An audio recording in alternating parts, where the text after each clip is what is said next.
most fans out there are not in a good mood regarding what's going on in our football club. And you can see with this photograph, frankly, the people responsible. Our goodly owners, Mr. KSE, and of course his son is pictured there too, Josh. Well, the Cronkies, I should say, Stan and Josh, respectively. Now, this Partewa thing, yes, who knows what's going to happen towards the end of the window. This is a day or so at best. We know how the club move. They move on PR. If we beat Sheffield United, and let's say we beat them, let's say we win, doesn't matter what's a convincing we win. They most likely would up to boost on some goodwill factor. Yes, it's Sheffield United. It's not a major rival. It's just a league game, but this is how our club operates. So I'm going to give them the benefit of the doubt. This is a little time, but this thing reeks of years of incompetence, years of mismanagement, years of gross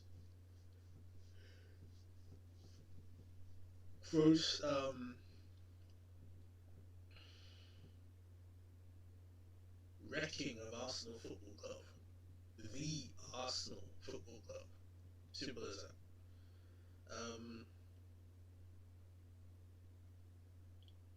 And yeah, either they fix up, they improve, or they sell.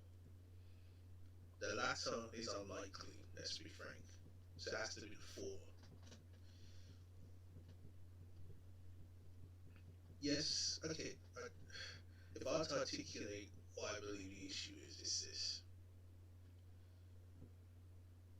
Yes, the pandemic has affected all clubs, but we're still seeing a lot of clubs spending. Liverpool spent, fucking Tottenham has spent, Chelsea has spent, Leicester, Everton, so many clubs have spent money. So all clubs can use COVID as an excuse, logically. Secondly, our recruitment strategy has been poor for several years now. And just based on players who are over a bad fit, or a lack of genuine strategy or vision in what we want a player for example. And not just that, but you can't say over the last few years that we have not spent money. It's a fallacy to say we're some spendthrift club. In the last 4 or 5 years, we've probably spent around 300 to 400 million on gross transfer fees. I'm not talking about net spend now, I'm talking gross spend now. So gross transfer fees, that's probably how much we spend, right? And who we spend it on? In the last, say, let's say 5 years, sake of arguments, that's what, 2015.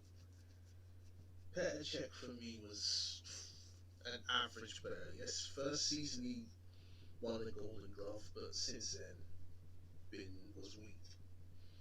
Then we got Elneny again. Elneny's just a £5 million pace. He's never top level in my opinion. Xhaka is still a question mark after 4 years. Mustafi has improved under Arteta, but is he at the level? Certainly not. Perez did okay in a few Champions League games. I think he scored. I remember he drew 3-3 to Bournemouth in the season we got him, and he was only ever going to be a squad player, and he left. 2017, Lacazette. I think it's only the last season that he was poor. Look, he scored 3 goals. You can't ask for more than that, really. So he is scoring now again. Then you have Kolasinac. Well, I think when he first came, he tried to not make, sorry, but he did offer kind of a physical presence or hardness, but he's not a quality defender. Never has been. I don't think he ever will be top level. Aubameyang goes without saying. His value. That's a no-brainer, as everyone will know. Mkhitaryan was dead. Let's be frank. I think as a player, he has good, raw technical ability, but for some reason, English football didn't suit him because he was poor at Manchester United too. Um, then you have who do we get in 2018? Leno. You have to say, yes, you can say he's a bit erratic, but he's done very well. Torreira looks like he's going to go to Atletico on loan, but I think Torreira is a very good player. It's just for some whatever reason we didn't utilize him properly. He was homesick, so I think it's a combination of factors. Pratis, he brought energy in terms of roughhousery, shithousery, but not the level we need. David Luiz, and I've said on him, crap. Tierney, yeah, he's been injured, but again, one of the few good buys we made lately. Actually, no, sorry, Tierney was 2019, so I'm jumping the gun. Guendouzi, look, the boy has potential, so I'm going to say he's been a success. Then, yeah, 2019 now, Pepe, for me, still a question mark. I mentioned Tierney, I mentioned David Luiz. Oh yes, sorry, I'm all over the place here. 18-19 was Lichtsteiner. Well, yes, he had experience, but not much really. He didn't contribute that much. Okay, going back to 18-19, sorry, 19-20 now.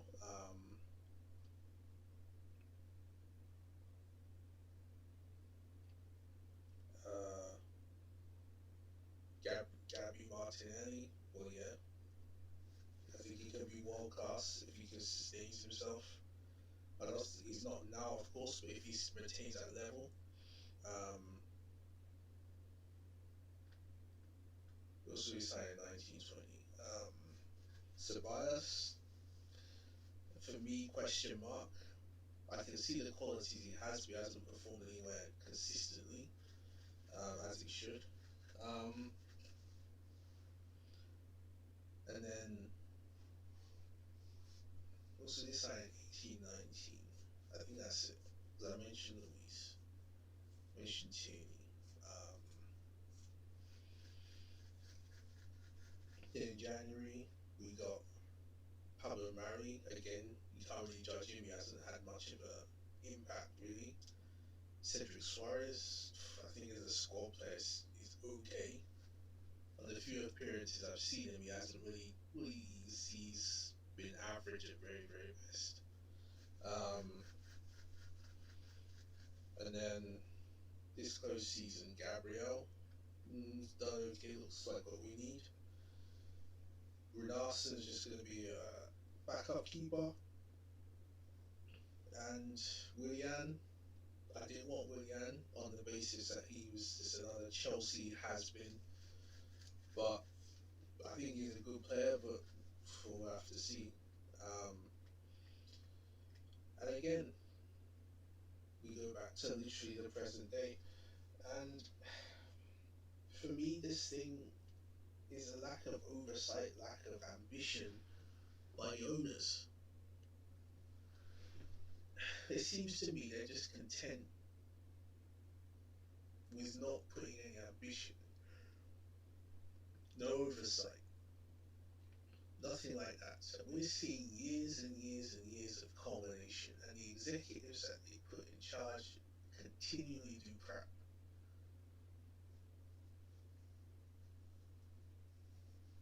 They continually do crap. Why? The thing is, Stan Kroenke is a billionaire, so you must have experience in having good people under you. To be successful in any business, you have to have good people under you, whether executives or rank and file employees, or middle managers or whatever. That's just a fact of business life. So why does he not do that at Arsenal? It's a cascade effect of bad decisions over the last 10 years has seen us go from a top 4 team to, what, 8th?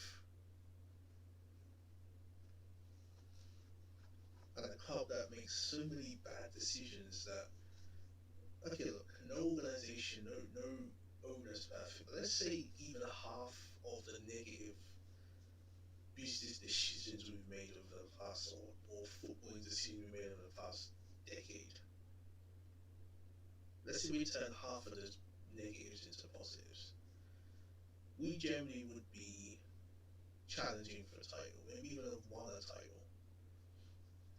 Let's say that 2015 season, sorry, close season, we signed a world-class striker and maybe a box-to-box midfielder with a bit of bite. But let's say Petr Cech, a world-class striker, and a box-to-box. Now, yes, you can say Leicester, but we'd have we would have put ourselves in the best position. Excuse me, in the best position possible. So, you know, that's what you should be doing at all times. But it's just years of ineptitude, years of bumbling, and we're getting everything we deserve as a football club. Everything we deserve as a football club on the pitch is occurring now. And for me, I'm just sick and fucking tired of our club being a joke. We are the Arsenal. Look at the trophies you won. Look at the records you set. Not even talk about the invincible. There's so many things distinction Arsenal, even to be fair, even does do. Look at the women's game. Arsenal is the historic force in English women's football. Just facts. Just facts.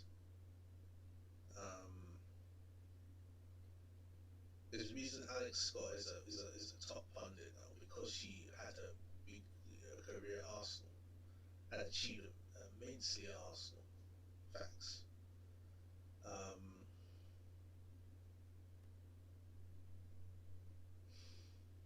It's just, yes,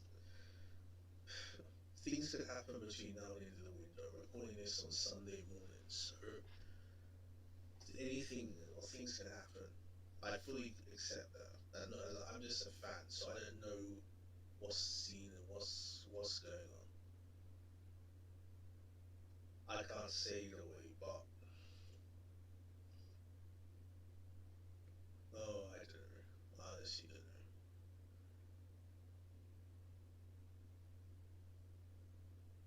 It just seems that we're being fucking neglected, fucking.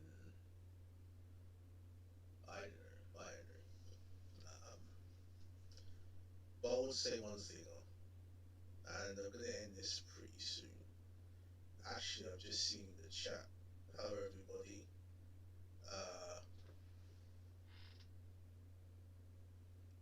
So, thanks for watching, incidentally. But yeah, I'm gonna end this pretty soon. But fucking, I don't know. It's just bullshit. Just bullshit.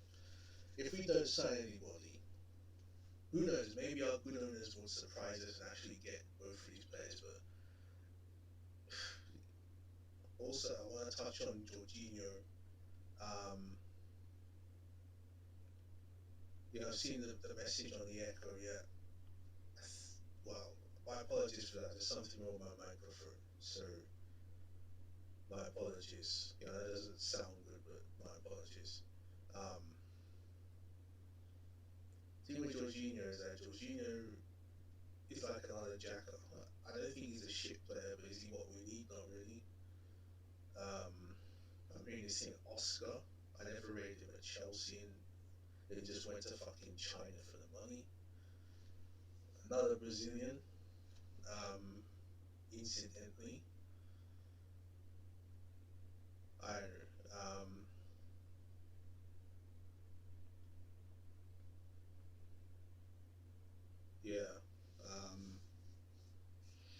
that's that. I'm gonna end it now because the Sheffield United game incidentally, I think we'll win. To be honest, I think Alba's not been in the goals lately, and I think Laka may continue scoring. So I think we'll probably win either 2-1 or 3-1 or something like that. It won't be easy, but um, I think we'll be too strong for Sheffield United. So yeah, 2-1, 3-1, I'll say. Either one of Alba or Laka to score.